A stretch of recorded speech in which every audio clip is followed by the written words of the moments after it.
my life you have been faithful.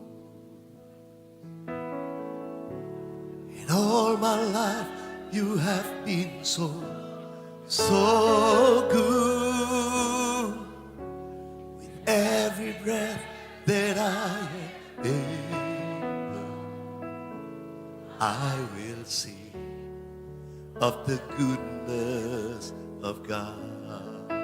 Sing all my life you have been faithful. Oh yes, all my life you have been so good. With every breath that I am able, I will sing of the goodness of God. Sing it. Your goodness running after me, Lord. Your goodness is running after me. Your goodness is running after me. With my life laid down, I surrender now. I give you everything. Your goodness is running after me. Your goodness is running after me. Thank you, Jesus. Your goodness is running after me. With my life laid down, I surrender now. I give you everything. Your goodness is running after me. All my life, in all my life you have been faithful. Oh yes, in all my life you have been so good.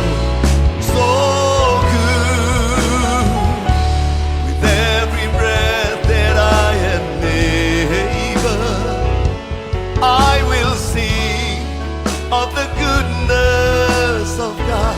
I will sing of the goodness of God. I will sing of the goodness of God.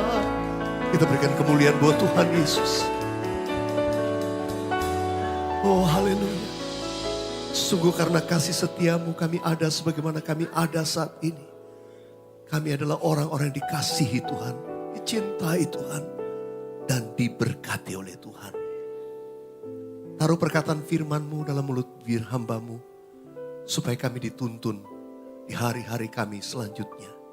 Di dalam nama Yesus kami berdoa. Sama-sama kita katakan, amin.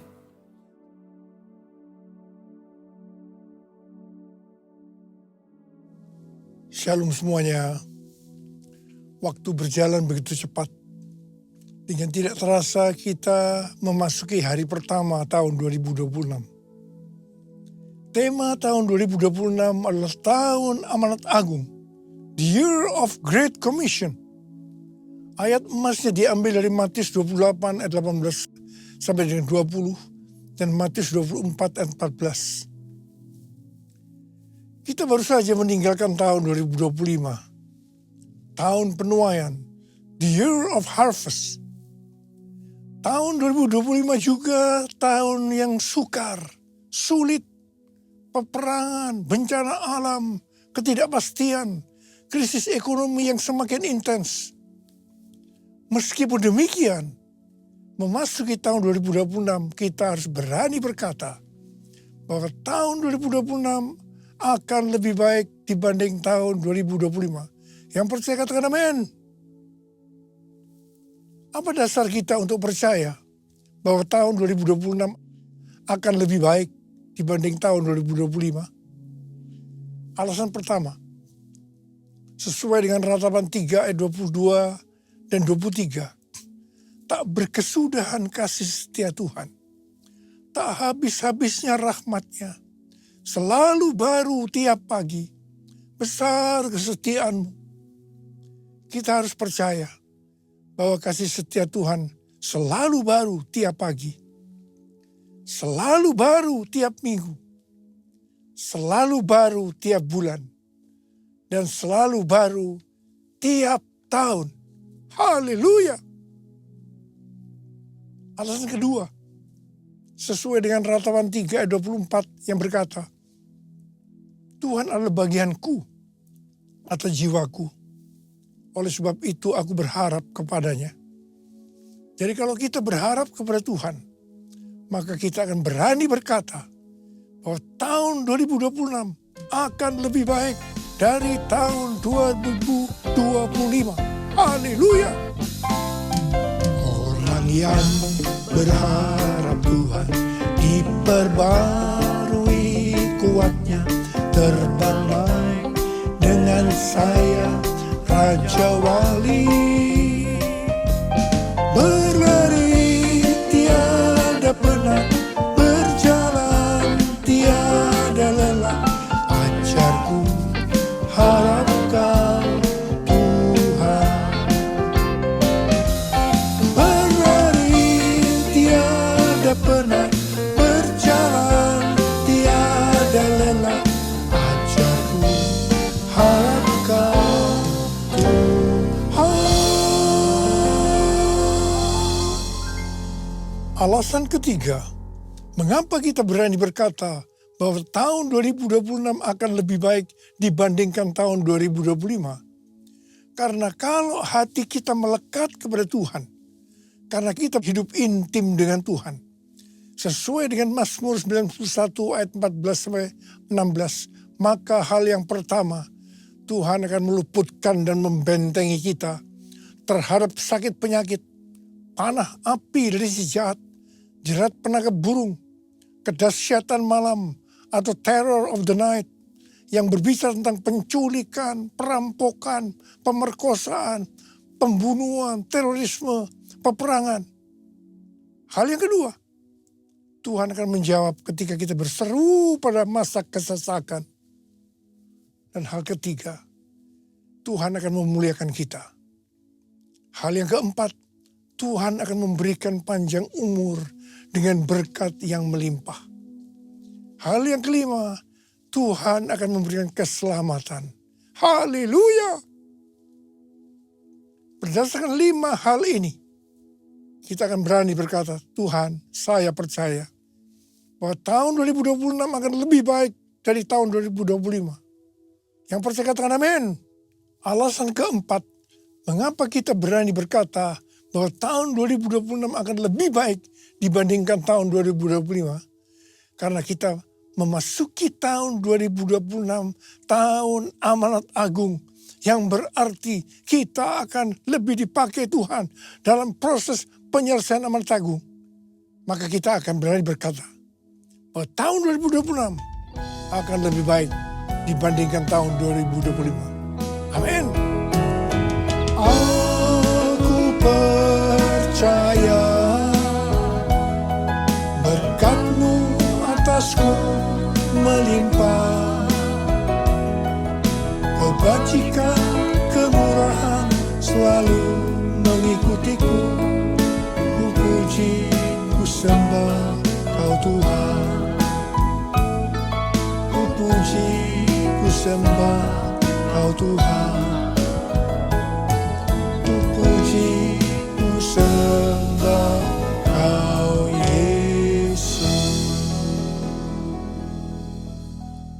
Tahun 2026 adalah tahun amanat agung. The Year of the Great Commission. Istilah amanat agung dipopulerkan oleh Hudson Taylor, seorang misionaris ke daratan Cina pada abad ke-19. Hudson Taylor terkenal dengan kutipannya, amanat agung bukanlah sebuah pilihan untuk dipertimbangkan, melainkan sebuah perintah untuk ditaati. Yang dimaksud dengan amanat bukanlah sekedar perintah, tetapi satu perintah pengutusan yang diperlengkapi dengan kuasa dan otoritas ilahi.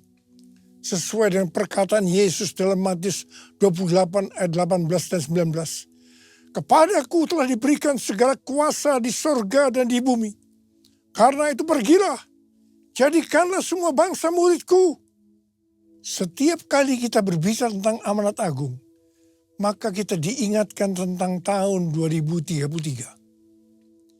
Sebenarnya ada apa dengan tahun 2033? Tahun 2033 adalah peringatan 2000 tahun Tuhan Yesus disalibkan, mati, bangkit, naik ke surga. Peringatan 2000 tahun pencurahan Roh Kudus yang berarti hari ulang tahun gereja yang ke-2000. Peringatan ke-2000 tahun dimulainya amanat agung. Tetapi beberapa tahun terakhir ini Tuhan berbicara kepada gerejanya. Banyak organisasi-organisasi, aliran-aliran kekristenan yang mempunyai visi yang sama, yaitu target penyelesaian amanat agung tahun 2033. Waktu Tuhan Yesus ditanya oleh murid-muridnya tentang tanda kedatangannya yang kedua kali dan tanda akhir zaman. Salah satunya Tuhan Yesus menjawab dalam Matius 24 ayat 14 yang berkata, dan Injil kerajaan ini akan diberitakan di seluruh dunia menjadi kesaksian bagi semua bangsa. Sesudah itu barulah tiba kesudahannya. Dengan perkataan lain, kalau amanat agung selesai, maka sesudah itu barulah Tuhan Yesus datang yang kedua kali. Kata sesudah itu tidak ada seorang pun yang tahu itu kapan. Bisa 1 hari, 1 minggu, 1 bulan, 1 tahun, atau beberapa tahun, yang jelas tidak akan lama. Mengapa? Sebab Tuhan Yesus berkata, aku datang segera. Jadi kalau Tuhan Yesus memberikan target penyelesaian amanat agung tahun 2033 bagi gerejanya, artinya tinggal 7 tahun lagi. Saya tidak berkata, sekali lagi, saya tidak berkata bahwa tahun 2033 Tuhan Yesus pasti datang. Ini tidak alkitabiah. Tapi kalau dikatakan tahun 2033 Tuhan Yesus bisa datang, ini alkitabiah. Karena kedatangannya bisa sewaktu-waktu. Saya mau mengajak kita semua agar semakin hidup intim dengan Tuhan. Banyak berdoa, memuji dan menyembah Tuhan. Dan terus berjaga-jaga. Saya akan ingatkan bahwa sesuai dengan Roma 8:29. Bahwa goal kita sebagai orang percaya adalah menjadi serupa dengan gambarnya. Artinya menjadi murid Kristus. Untuk bisa menjadi murid Kristus, kita harus melakukan seperti apa yang terdapat dalam 1 Yohanes 2 ayat 6 yang berkata, barang siapa mengatakan bahwa ia ada di dalam dia, ia wajib hidup sama seperti Kristus telah hidup. Kalau kita hidup sama seperti Kristus telah hidup, maka kita akan menjadi serupa dengan gambarnya. Artinya menjadi murid Kristus. Tugas utama dari murid Kristus adalah menjadikan semua bangsa murid Kristus. Artinya menyelesaikan amanat agung. Hal ini sesuai dengan Matius 28 ayat 18 sampai dengan 20. Tuhan, ini aku, jadikanlah ku alatmu untuk memberitakan Injilmu. Tuhan, ini aku, jadikanlah ku hamba-Mu untuk melakukan firman-Mu. Penuhi hidupku dengan Roh-Mu, agar ku jadi saksi-Mu. Pakailah hidupku dan urapi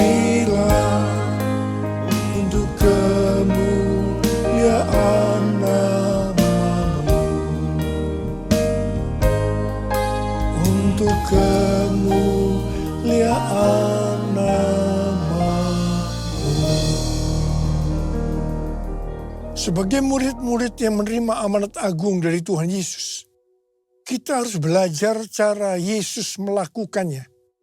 Sehingga kita bisa menjangkau dunia dalam 7 tahun ke depan sampai tahun 2033. General Assembly yang ke-14 dari World Evangelical Alliance di Korea Selatan tanggal 27 sampai 30 Oktober 2025 yang lalu. Temanya adalah The Gospel for Everyone by 2033. Sebuah visi global bahwa Injil akan dijangkau ke semua orang dan semua bangsa hingga tahun 2033. Di sini, Rick Warren menyampaikan tentang metode Yesus untuk menyelesaikan amanat agung yang berlaku di mana saja dan kapan saja. Metode ini disingkat dengan peace.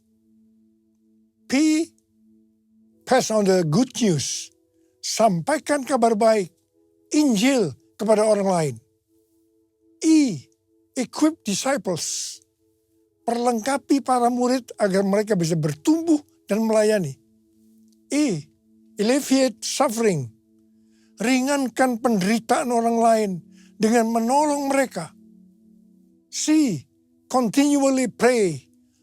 Berdoa terus-menerus. E, establish new churches. Dirikan gereja-gereja baru. Jadi ada 5 hal metode Yesus untuk menyelesaikan amanat agung. Yang pertama, sampaikan kabar baik, Injil kepada orang lain. Yang kedua, perlengkapi para murid agar mereka bisa bertumbuh dan melayani. 3, ringankan penderitaan orang lain dengan menolong mereka. 4, berdoa terus-menerus. Dan yang kelima, dirikan gereja-gereja baru. Perlu digarisbawahi bahwa kita harus melakukan semuanya ini seperti Tuhan Yesus melakukannya, agar amanat agung selesai. Supaya kita bisa melakukan seperti Yesus melakukan, sehingga amanat agung selesai, maka kita harus memiliki sifat atau karakter yang benar sebagai murid Kristus. Alkitab memaparkan karakter ini dalam 4 gambaran, yaitu anak kecil, prajurit, olahragawan, dan petani. Yang pertama, untuk bisa menyelesaikan amanat agung diperlukan karakter seperti anak kecil. Tuhan Yesus berkata dalam Matius 18 ayat 3 dan 4, sesungguhnya aku berkata kepadamu, jika kamu tidak bertobat dan menjadi seperti anak kecil ini, kamu tidak akan masuk ke dalam kerajaan surga. Oleh sebab itu, siapa saja yang merendahkan diri dan menjadi seperti anak kecil ini, dialah yang terbesar dalam kerajaan surga. Anak kecil biasanya suka menangis, sangat bergantung dan percaya kepada orang tuanya, dan tidak suka berbohong. Kalau kita mau merendahkan diri dan menjadi seperti anak kecil ini, maka kita akan menjadi yang terbesar dalam kerajaan surga. Kalau kita berada dalam hadirat Tuhan, pasti kita akan menangis. Karena di hadirat Tuhan ada sukacita, ada kasih, ada nikmat senantiasa. Karena itu harus banyak berada dalam hadirat Tuhan. Yang mau katakan amin. Kita harus bergantung dan percaya kepada Tuhan, bukan kepada yang lain-lain, seperti bergantung kepada strategi manusia.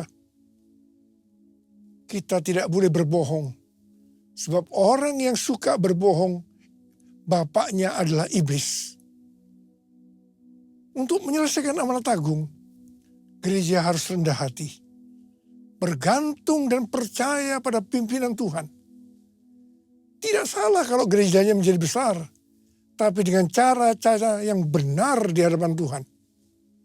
Banyak berdoa, memuji dan menyembah Tuhan, agar makin peka terhadap tuntunan Tuhan.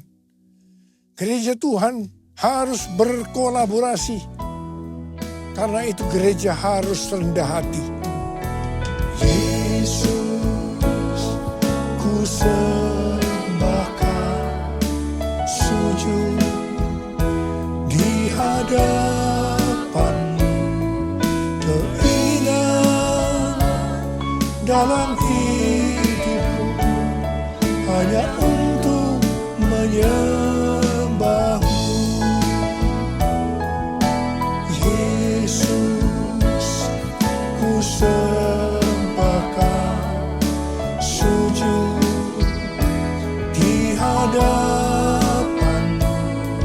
Keinginan dalam hidupku hanya untuk menyembah-Mu,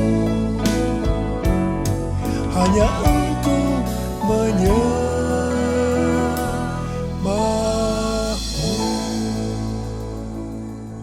Yang kedua, untuk menyelesaikan amanat agung diperlukan karakter prajurit.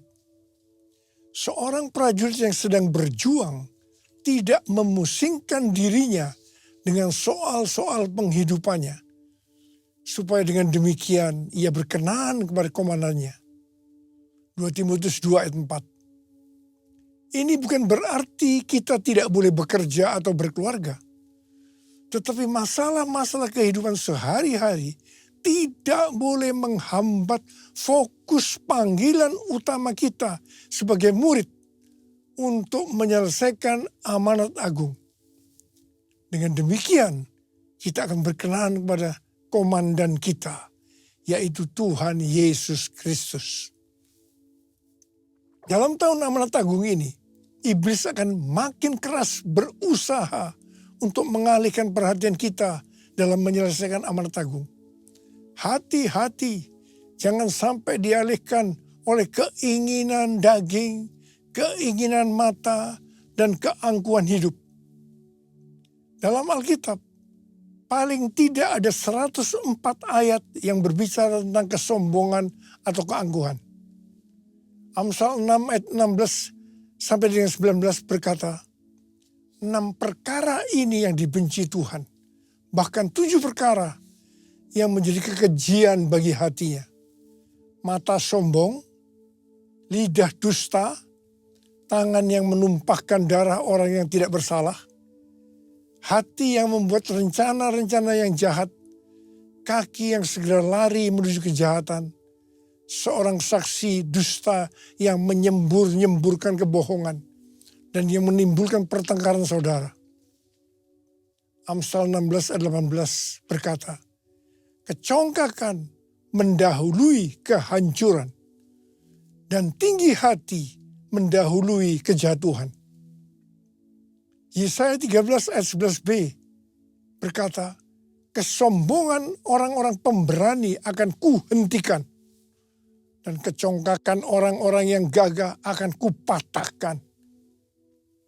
Matius 23 ayat 12 berkata, dan barang siapa meninggikan diri, ia akan direndahkan. Dan barang siapa merendahkan diri, ia akan ditinggikan. Yakobus 4 ayat 6 berkata, Allah menentang orang yang congkak, tetapi memberi anugerah kepada orang yang rendah hati. Hari-hari ini saya banyak melihat anak-anak Tuhan dan para pemimpin dilemahkan oleh Tuhan. Seperti yang juga dialami oleh Rasul Paulus. Ini semua diizinkan Tuhan, supaya kita tidak meninggikan diri. Tuhan berkata, dalam kelemahanlah kuasaku jadi sempurna. Kalau kita mau dipakai Tuhan lebih lagi, maka kita harus siap untuk dilemahkan. Yang ketiga, untuk menyelesaikan amanat agung diperlukan karakter olahragawan. Seorang olahragawan hanya dapat memperoleh mahkota sebagai juara apabila ia bertanding menurut peraturan-peraturan olahraga. Supaya bisa menurut peraturan-peraturan olahraga, Rasul Paulus berkata dalam 1 Korintus 9 ayat 26 dan 27 sebagai berikut. Sebab itu aku tidak berlari tanpa tujuan. Dan aku bukan petinju yang sembarangan saja memukul. Tetapi aku melatih tubuhku dan menguasainya supaya sesudah memberitakan Injil kepada orang lain, jangan aku sendiri ditolak. Jadi untuk bisa menurut peraturan olahraga, Rasul Paulus melatih tubuhnya dan menguasainya. Di sini kita melihat bahwa untuk menyelesaikan amanat agung tidak mudah. Melatih tubuh dan menguasainya itu perlu pengorbanan. Hal ini perlu kita lakukan supaya seperti yang Rasul Paulus katakan, supaya sesudah aku memberitakan Injil kepada orang lain, jangan aku sendiri ditolak. 1 Yohanes 2 ayat 6 berkata, barang siapa mengatakan bahwa ia ada di dalam dia, ia wajib hidup sama seperti Kristus telah hidup. Ini harus dilakukan kalau mau pelayanan kita dalam menyelesaikan amanat agung seperti metode yang Yesus lakukan. Sehingga kita akan melihat tahun 2033 target penyelesaian amanat agung terjadi. Haleluya.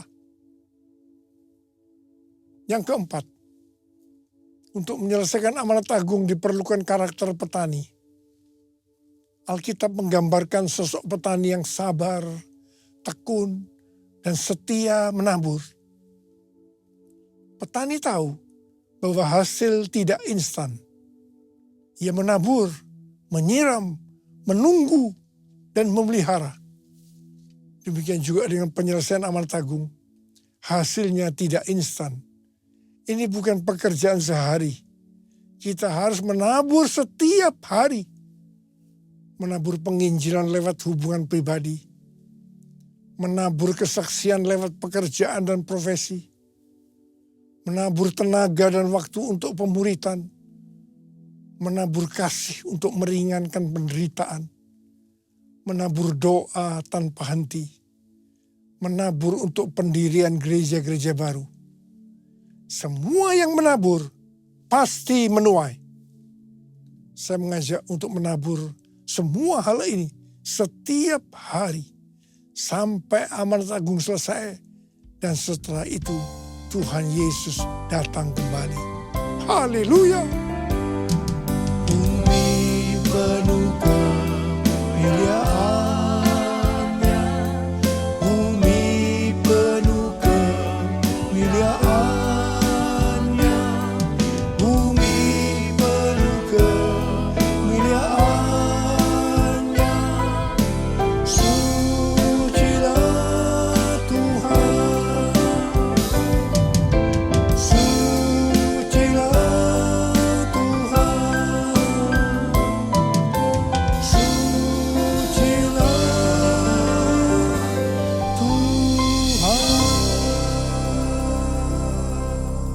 Mari angkat tangan kita di hadapan Tuhan.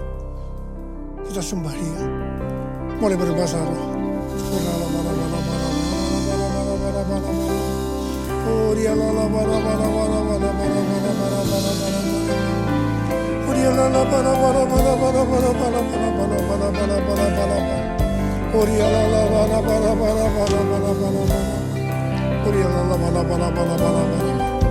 Oh Jesus. Yesus. Bapa, kalau Kau izinkan kami boleh memasuki tahun 2026, semua karena kemurahan Tuhan. Terima kasih Abah. Terima kasih kami boleh memasuki tahun yang baru ini. Dan kami percaya tahun 2026 akan lebih baik dibandingkan tahun 2025. Kami berdoa buat setiap anak-anak-Mu ya Abah. Berkatilah mereka masuk ke tahun yang baru ini. Pakai kami dengan lebih dahsyat lagi untuk menjadi alat-Mu menjelaskan amanat agung sampai dengan tahun 2033. Oh urapi saat ini ya Abah. Urapi kami. Terima pengurapan Tuhan. Terima.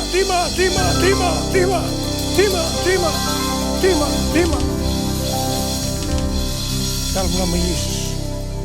Amin. kita akan masuk dalam perjamuan kudus. Saudara, perjamuan kudus adalah perjamuan Tuhan Yesus sendiri. Kita akan mengingat ayat ini. Sebab setiap kali kamu makan roti ini dan minum cawan ini, kamu memberitakan kematian Tuhan sampai Ia datang. Perjamuan kudus adalah perjamuan Tuhan Yesus sendiri. Setiap kali kita masuk dalam perjamuan kudus, Tuhan Yesus selalu berkata, biarlah ini menjadi peringatan akan daku. Karena itu mari, arahkan hati kita kepada kebaikan Tuhan. Ingat kebaikan Tuhan, tundukkan kepala. Tuhan, siapakah kami sebelum kami mengenal Engkau? Kami semua orang berdosa. Upah dosa adalah maut, mati. Tapi Engkau yang tidak berdosa telah dijadikan dosa oleh karena kami. Engkau harus turun dari surga mulia. Mati ganti kami dengan penderitaan yang luar biasa. Sungguh kalau kami pikirkan dia Tuhan, betapa baiknya Engkau itu. Bapa, terima kasih. Kau jadikan kami sebagai anak-anak-Mu. Kau tuntun, Kau bela, Kau lindungi. Kau tegur kalau kami salah. Itu Engkau ya Abah. Itu Engkau. Kita akan masuk dalam perjamuan kudus. Tuhan akan memberkati kita melalui perjamuan kudus. Tapi Tuhan mengingatkan kita. Kita harus makan dan minum dengan cara yang benar. Karena itu, lihat keadaan diri masing-masing. Memasuki tahun yang baru, introspeksi. Kalau ada hal-hal yang harus diselesaikan, di mana kita lakukan tahun 2025, minta ampun. Minta ampun, minta ampun. Ampuni kami Tuhan. Ampuni kami. Ampuni kami. Apa Engkau melihat anak-anak-Mu yang sedang menyelesaikan segala sesuatu dengan Tuhan? Ampuni kami. Ampuni kami ya Abah. Layakkan kami untuk masuk dalam perjamuan kudus. Kami akan masuk dalam perjamuan kudus dengan hati yang penuh ucapan syukur. Dalam nama Yesus kami berdoa. Amin. Mari kita angkat roti di tangan kanan kita tinggi-tinggi. Sebab apa yang telah kuteruskan kepadamu telah aku terima dari Tuhan. Yaitu bahwa Tuhan Yesus pada malam waktu Ia diserahkan mengambil roti. Dan sesudah itu Ia mengucap syukur atasnya. Dia memecah-mecahkannya dan berkata, inilah tubuhku yang diserahkan bagi kamu. Perbuatlah ini menjadi peringatan akan aku. Sudah dikasih Tuhan, bukan roti yang kita pecah-pecahkan ini adalah persekutuan kita dengan tubuh Kristus. Mari kita makan dalam nama Yesus.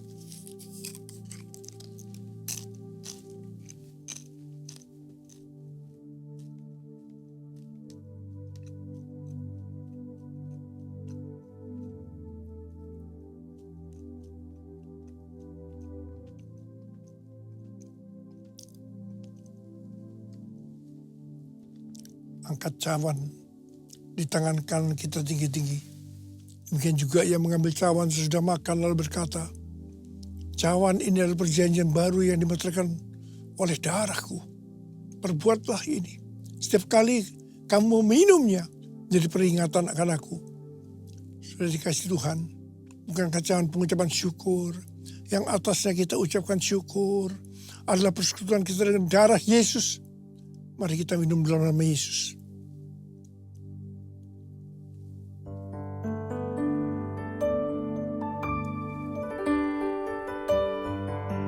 Ucapkan syukur dan terima kasih. Dengan suara, jangan diam. Oh, terima kasih ya Tuhan. Terima kasih ya Tuhan, terima kasih. Terima kasih ya Tuhan, terima kasih ya Tuhan. Ya Tuhan, Tuhan terima kasih. Ora laba. Ya laba. Bapa terima kasih. Terima kasih. Saat ini Kau sudah menyembuhkan yang sakit. Kau sudah membebaskan yang terikat. Kau menghibur yang susah. Kau menguatkan yang lemah. Kau berikan pengharapan yang baru buat anak-anak-Mu memasuki tahun 2026. Tuhan terima kasih. Terima kasih, terima kasih, ucapkan terima kasih. Terima kasih. Terima kasih, Yesusku. Terima kasih, Yesusku. Puji syukur hanya bagi Tuhanku. Terima kasih, Yesusku. Terima kasih, Yesusku. Puji syukur hanya bagi Tuhanku.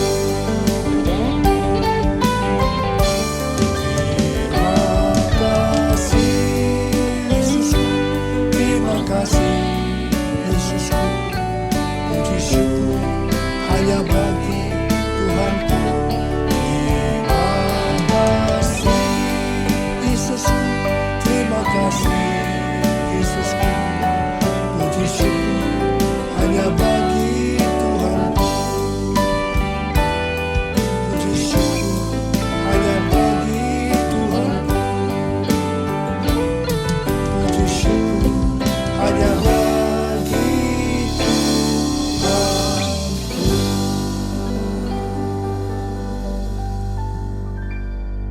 Sekarang terimalah berkat Tuhan. Kasih karunia yang berlimpah-limpah daripada Allah Bapa dalam anak yang tunggal Yesus Kristus. Persekutuan yang manis dan Roh Kudus menyertai kita semua mulai hari ini sampai Tuhan Yesus datang menjemput kita di awan-awan dan bahkan sampai selama-lamanya. Yang percaya bersama-sama katakan amin. Saya mengucapkan selamat tahun baru 2026. Tuhan Yesus memberkati berlimpah, limpah, limpah. Haleluya.